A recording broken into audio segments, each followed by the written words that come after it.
احادیث سے ثابت ہے، جو قرآن سے ثابت ہے۔ وَالنَّزْلُ مِنَ الْقُرْآنِ مَا وَشِفَاءٌ وَرَحْمَةٌ لِّلْمُؤْمِنِينَ، ٹھیک ہے، جب قرآن شفا ٹھہرا تو قرآن کے وہ ذرائع جو اس طرح ثابت نہیں تھے، تو یہ بات ہے کہ کاغذ حضور کے دور میں نہیں تھا، چمڑوں پہ قرآن لکھا گیا تھا، کپڑوں پہ لکھا گیا تھا۔ تم نے کاغذ پہ کیسے لکھا ہے؟ جب کاغذ پہ لکھنا جائز ہوا تو تعویذ لکھنا کس دلیل سے ناجائز ہوا؟ ٹھیک ہے، آپ کہتے ہیں یہ ناجائز ہے۔ میرا پہلا سوال یہ کہ آپ کہتے ہو ٹھیک ہے وَالضُّحَىٰ وَاللَّيْلِ إِذَا سَجَىٰ، جہاں واو قسمی آ جائے وہ چیز حلال ہوتی ہے۔ وَالسَّمَاءِ ذَاتُ الْبُرُوجِ، تو جب حلال چیز بھی ہے اور حرام چیز بھی ہے، اللہ تعالیٰ نے دونوں چیزوں کو بیان فرمایا، فَأَلْهَمَهَا فُجُورَهَا وَتَقْوَاهَا، تو ہر چیز کے اندر جو اچھائی ہے اس کو اور جو برائی ہے، تو واو قسمیہ جہاں آ جائے وہاں سے حلال ہونا ثابت ہو جاتا ہے۔ تو وَالسَّمَاءِ ذَاتُ الْبُرُوجِ، بروج کا ذکر قرآن میں آپ کہتے نہیں ہے، اسی کو تو ساعت کہتے ہیں۔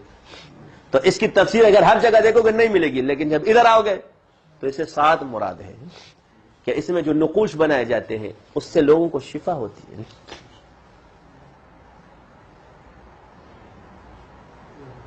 اب وَالضُّحَىٰ وَاللَّيْلِ إِذَا سَجَىٰ، اس سے ایک مراد تو رات ہے اور ایک دن ہے، مگر دونوں میں شفا ہوتی ہے۔ رات کو بھی لکھے جاتے ہیں، دن میں بھی علاج کیا جاتا ہے۔ اور اگر حضور کا چہرہ تو تیرے روشن چہرے کی قسم، تو آپ علیہ السلام کے چہرہ انور کو دیکھ کر لوگوں کو شفا ملتی ہے، اور جو خواب میں ہے اس کو بھی شفا۔ وَاللَّيْلِ إِذَا سَجَىٰ، تو آپ کے بالوں کی جب قسم، اس میں بھی شفا ہے۔ اور آپ کے بال تو بخاری کے اندر کے دیتے تھے، اور نظر، تو جب حضور کے بال پانی میں ڈالے جاتے ہیں تو قرآن کا کلام ڈالنے میں کس دلیل سے تم قباحت سمجھتے ہو؟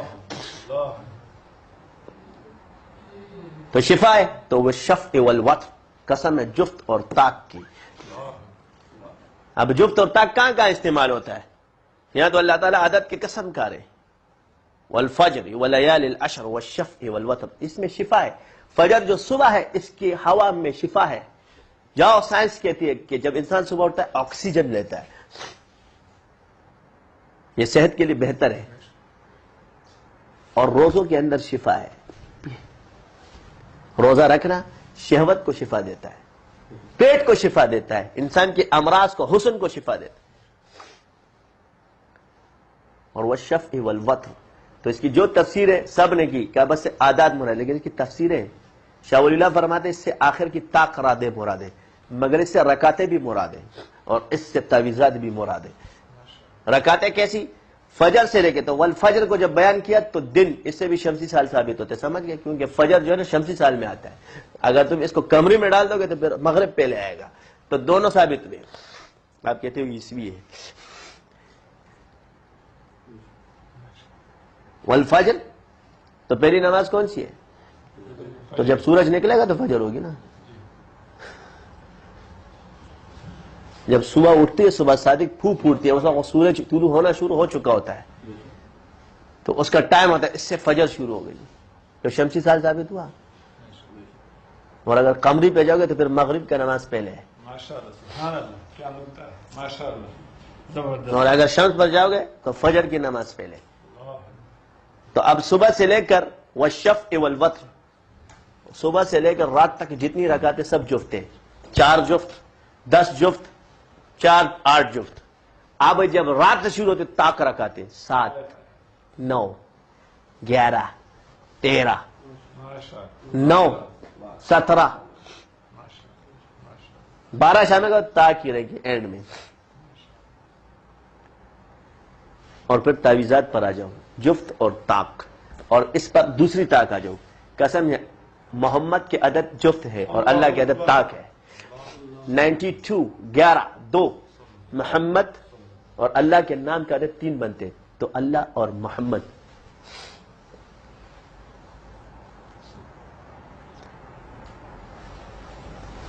یہ علم العداد میں ہے، یہ ہر چیز حساب اور کتاب سے اللہ تعالیٰ نے بنائی ہے، جس پر یہ کل جائے، جس پر حروف کے اسرار کھلے، تو یہ تعویذات عددی بھی بنتے ہیں اور ملفوظی بھی بنتے ہیں۔ تو عددی بنانے میں کیا ہے؟ تو مقصود شفا ہے۔ تو جو ملفوظی ہے اس کے آداب ہے، لا یمس الا المطہرون، اس کو ناپاک آدمی نہیں چھو سکتا، اور جب اس کی ہیت بدل جائے گی تو عدد میں آ جائے گا تو اس کو چھو سکتا ہے اور کافر بھی لے سکتا ہے۔ مقصد شفا ہے، اس سے بھی ہو جاتی ہے، اس سے بھی ہو جاتی ہے۔ تو آداب انسان 24 گھنٹے پاک نہیں رہ سکتا۔ پھر حروف کی تکثیر نہیں ہو سکتی اور اعداد کی تکثیر ہو سکتی ہے. حروف کی چالیں نہیں چینج کی جا سکتی مگر اعداد کی چالیں چینج کی جا سکتی. ہم کہتے ہیں یہ شرک ہے. کس دلیل سے شرک بولتے ہو؟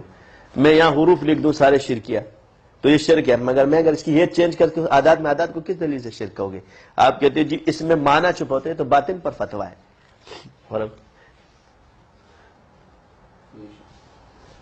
یہ تو باطن پر فتویٰ دے دیا آپ نے. کس دلیل سے دیا؟ ہر جگہ ذرا اشارہ ظاہر کو دیکھتی ہے، خواب نہیں مانتی ہو، ادھر اشارہ باطن کو دیکھ رہی ہے. یہ 12 13 14 15 18 20 کس دلیل سے شرک ہے؟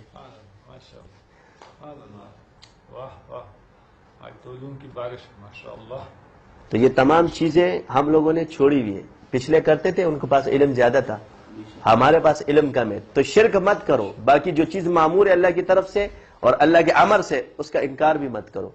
اس میں غلو کرو گے مشرک ہو جاؤ گے، اس کا انکار کرو گے کافر ہو جاؤ گے. تو ایک تینو رب نے یوں کہہ سکتے بابا بلے شاہ والا عقیدہ رکھو، ساڈے عشق دے وچ مشکوک نہ ہو، نہ یوں غلط کدو نگاہ کیتی کہ تینو رب نے یوں کہہ سکتے باقی رسم سب ادا کیتی. باقی رب نہیں مانتے مگر یہ سب اللہ کے امر سے ہے. وہ قادر ہے، کچھ بھی کر سکتا ہے، کس وقت کسی کا محتاج نہیں ہے. اور اللہ مسبب الاسباب ہے اور اللہ کی ہر صفت قدیم ہے. یہ اپنے دماغ میں رکھنا، اللہ قدیم ہے تو صفات بھی قدیم ہے. کسی بھی چیز کا ظہور ہونا یہ اس کی قدامت کی دلیل ہے اور یہ اللہ کی طرف سے ہوتی ہے. یہ اس کا انکار کرنا کفر ہے. تو جب وہ مسبب الاسباب پہ تو جس سبب کی جس وقت ضرورت ہوتی ہے اس وقت یہ جاز اللہ اس وقت بھی پیدا کر سکتے تھے مگر حضور کے دور میں پیدا نہیں کیے کیونکہ ان کی روحانی پروازیں جن کے لیے براگن کو جہاز کی کیا ضرورت ہے.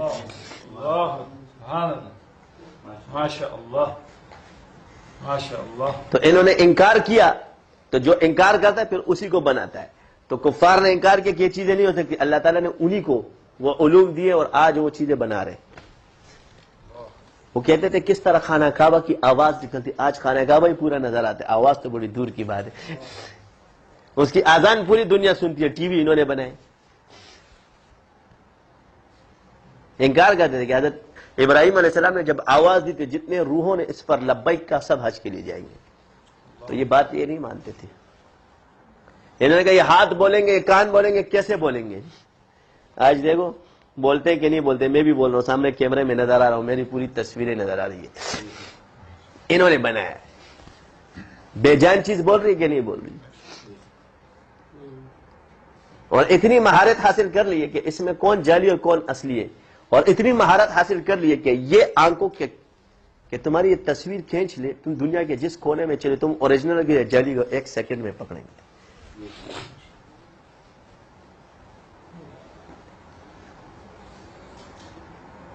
تو میرے جان کے ٹوٹو علوم ہیں وہ ختم نہیں ہوں گے تیرے انکار کرنے سے. سمجھ گئے؟ آپ کے انکار کرنے سے ختم نہیں ہوں گے. اور اللہ جس کو چاہے مرتبہ دے دے. بنی اسرائیل کی اولاد مت بنو کہ بنی اسرائیل کی طرح کہتے کہ یہ تو چرواہے کا بیٹا تھا اور فلانے کا بیٹا تھا اور ڈمکانے کا بیٹا تھا. یہ پہلے کیا تھا اس کو چھوڑ دو، یہ اس وقت کیا یہ دیکھو. اگر پہلے پر جاؤ گے تو پھر تم صحابہ کو بھی مشرک پاؤ گے.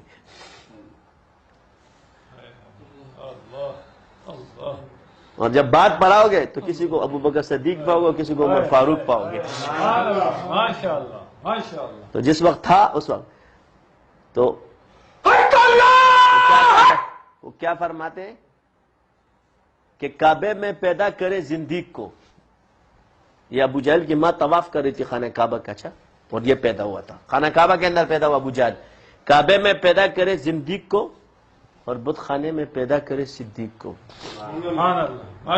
زوجہ فرعون ہوئے طاہرہ، زوجہ لوط ہوئے کافرہ، زادے ازر خلیل اللہ ہوئے، کنعان نوح کا گمراہ ہوئے.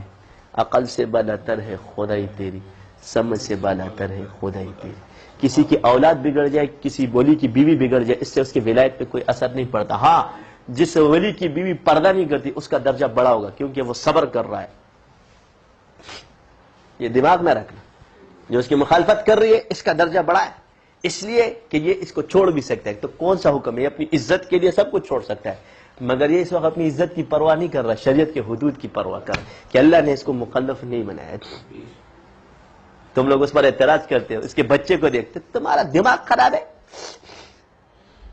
اس کی بیوی ناچے، اس کے بچے دمال مچائے، اس سے اس کی ولایت پہ کوئی فرق نہیں پڑے گا. کیونکہ جب نبی کا بیٹا کافر ہو سکتا ہے اور نبی کی بیوی کافرہ ہو سکتی ہے تو پھر ولی نبی سے بڑا نہیں ہو سکتا. جب حضور اپنے چاچا کو ہدایت نہ دے سکے، ہادی تو اللہ ہے، تو تم لوگوں نے ہادی ولی کو بنا دیا ہے. یہی غلطیاں ہیں اور یہ چل رہی ہے. ولی ہے، صحبت کا فرق ہے، حکم ہے، یہ اللہ کا امر ہے، بس اس سے وہ چیز دے گا، یہی دے گا. یہ غلط ہے. پوچھنے کا حکم ہے، سوال کرنے کا حکم ہے. فاسألوا اہل الذکر ان کنتم لا تعلمون. ان کی صحبت میں بیٹھو، ان کے اور کیا کرو؟ وسیلہ تلاش کرو. یا ایھا الذین آمنوا اتقوا اللہ وابتغوا الیہ الوسیلہ. ہم کہتے ہیں وسیلہ کہاں سے آئی؟ میرے قرب کے لیے تلاش کرو وسیلے کو. وجاہدوا فی سبیل اللہ لعلکم تفلحون. تاکہ تمہارے مجاہدے جو ہے نا یہ آسان ہوتے ہیں شیخ کے ذریعے. جب راہبر ہوتا ہے تو راستہ آسانی سے طے ہو جاتا ہے.